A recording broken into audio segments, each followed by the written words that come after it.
Well, leave it up to Netflix to make a show about answering the phone interesting.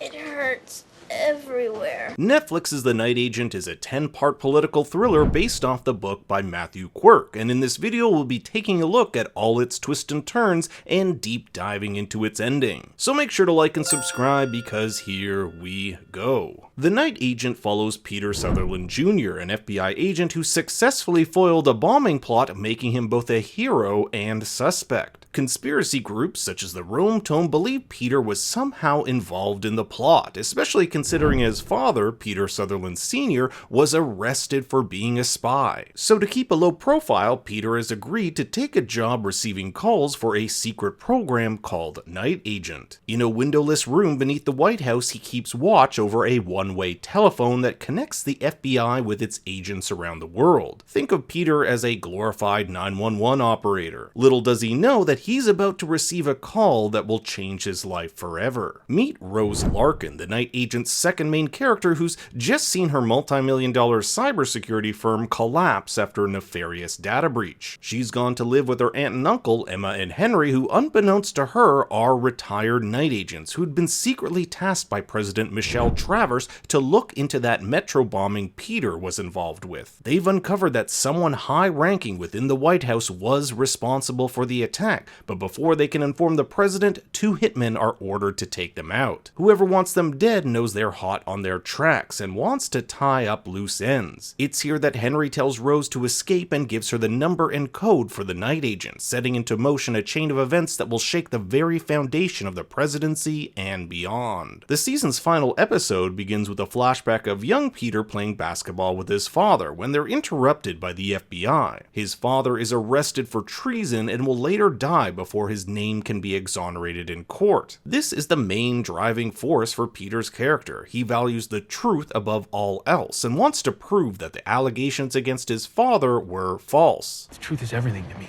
This is part of the reason he takes the job working for the Night Agent program. Those who do their time here get their pick of jobs after they're done, but as we'll find out from the President's Chief of Staff Diane Farr later on, there's a far more nefarious reason he was chosen for this role. In episode 9, we learn that Diane was coerced into the plot to cover up the metro bombing by 2 men, the Vice President Ashley Redfield and a military defense contractor by the name of Gordon Wick. But you might be asking yourself, why would the President's Chief of Staff agree to cover up this plot? For 23 years, she's been by President Michelle Travers' side. The two are good friends, and she believes in her soul that the President is making the world a better place. If the VP were to suddenly be accused of such a plot, it would be the biggest scandal to ever rock the White House and would destroy their chances of re-election. So, out of loyalty to the President, she reluctantly agrees, shielding the President from even knowing about the cover-up to begin with. That's why Diane admits that if the President had never called a Night Agent investigation into the bombing, all of these events would have never happened in the first place. Diane also chose Peter for the Night Agent job because he could make for a good fall guy. If something were to go wrong, it'd be easy to blame the guy already accused by conspiracy theorists as involved in the bombing itself. But back to the VP and this contractor guy. Why would they want to kill innocent Americans? This all boils down to who the real target is. In episode 3, Peter and Rose find out that the bomb was supposed to go off underneath a giant gas pipeline, blowing up several blocks of buildings, but because Peter stopped it in time, the plan was thwarted. In one of these buildings was Omar Zadar, leader of the People's Independence Front, a suspected terror organization based in the Balkans. If Zadar were to take control of the region, he could have access to over 50 warheads that could put American lives in danger. Now, the VP can't just outright assassinate this guy on American soil, so he has to make it look like his death was an accident, hence the collateral damage of innocent lives to take him out. The VP thinks this is a necessary evil in order to stop a more dangerous threat. Gordon Wick, on the other hand, has purely financial motivations at stake. His company, Turnlake Industries, has billions of dollars worth of military contracts with the current leader of the region,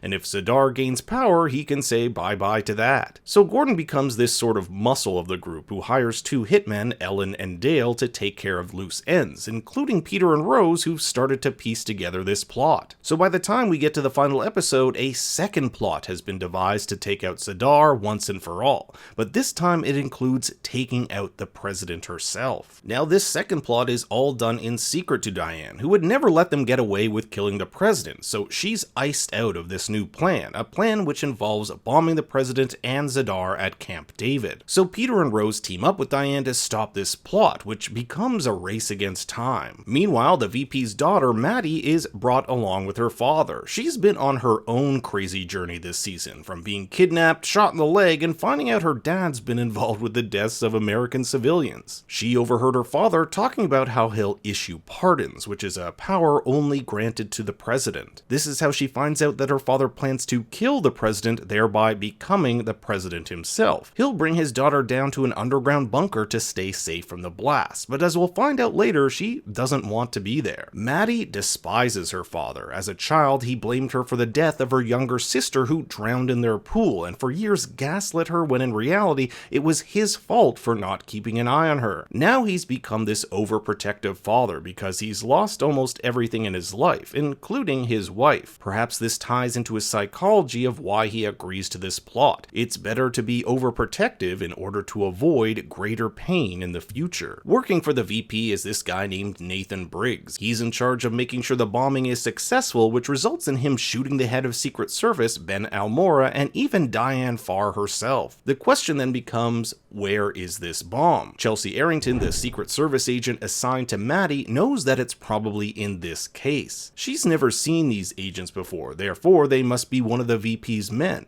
Luckily, she's able to track down the bomb among a collection of photography cases while simultaneously clearing out the building and saving Maddie. The resulting explosion causes a panic, with the president and Zadar evacuated to the nearby presidential chopper, but the VP and Wick have planned a contingency. Buried within the chopper is a second bomb, but luckily Peter is there to save the day, avoiding the Secret Service and taking the president hostage. It's important to note that for half the season, Peter's been a wanted man in connection with the disappearance of Maddie. It was Diane's way of keeping him from discovering the cover-up. So all these agents believe Peter's a crazy man involved in the bombing, and he's lucky to even make it out of here alive. He tells them to check the chopper for the second bomb, and after a tense-filled moment, it explodes. Peter has successfully saved the president and vindicated himself. Rose is reunited with Peter. The two have developed a romantic relationship over the course of the season. Peter mentioned to her that after the metro bombing, he became guarded and lost his girlfriend Zoe. Rose has helped him tear down those walls, and as we see at the end, the two are still together. Speaking of Rose, she has a little one-on-one with an injured Diane Farr, the woman complicit in the murder of her aunt and uncle. Rose could kill her here, but instead thinks the greater punishment is for her to clear Peter's name, stand trial for her crimes, and spend the rest of her life knowing that school kids across the country will learn what a traitor she is. Peter and Rose are thanked by the president. Instead of a celebratory ceremony with cameras and press, Peter wants to keep it low-key. So the president asks what she can do for him. Peter wants his father's name vindicated, but is disappointed when he's shown a confidential videotape of his father admitting to his crimes. This was not the news Peter wanted to hear, but maybe it can at least give him peace so he can move on with his life. There is, however, a catch, something the president says can never leave this room. This tape was all a setup to make Peter Sr. a double agent, but before he could be deployed, he was assassinated by a foreign agent. For years, Peter thought his father died in a car accident, but now he gets the truth. His father was the greatest of all patriots, willing to put his own name through the mud to be thought a traitor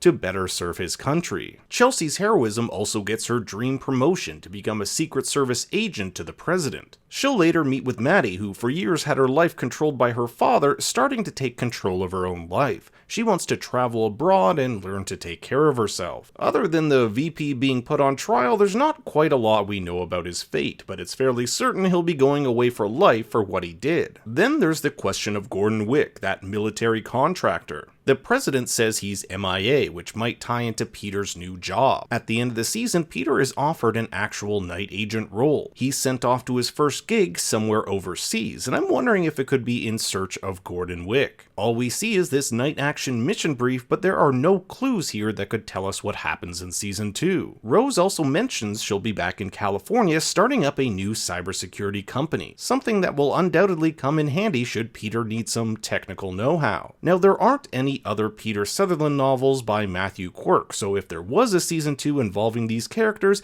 it would have to be a brand new story. But what did you think of The Night Agent? Is this one worth calling your friends about? Let me know your thoughts in the comments below. Thanks for watching, everyone. Please make sure to like and subscribe, and for more bad takes, you can follow me on Twitter and Instagram at ThinkStoryYT. Until next time, remember... That's impossible. This place is a fortress.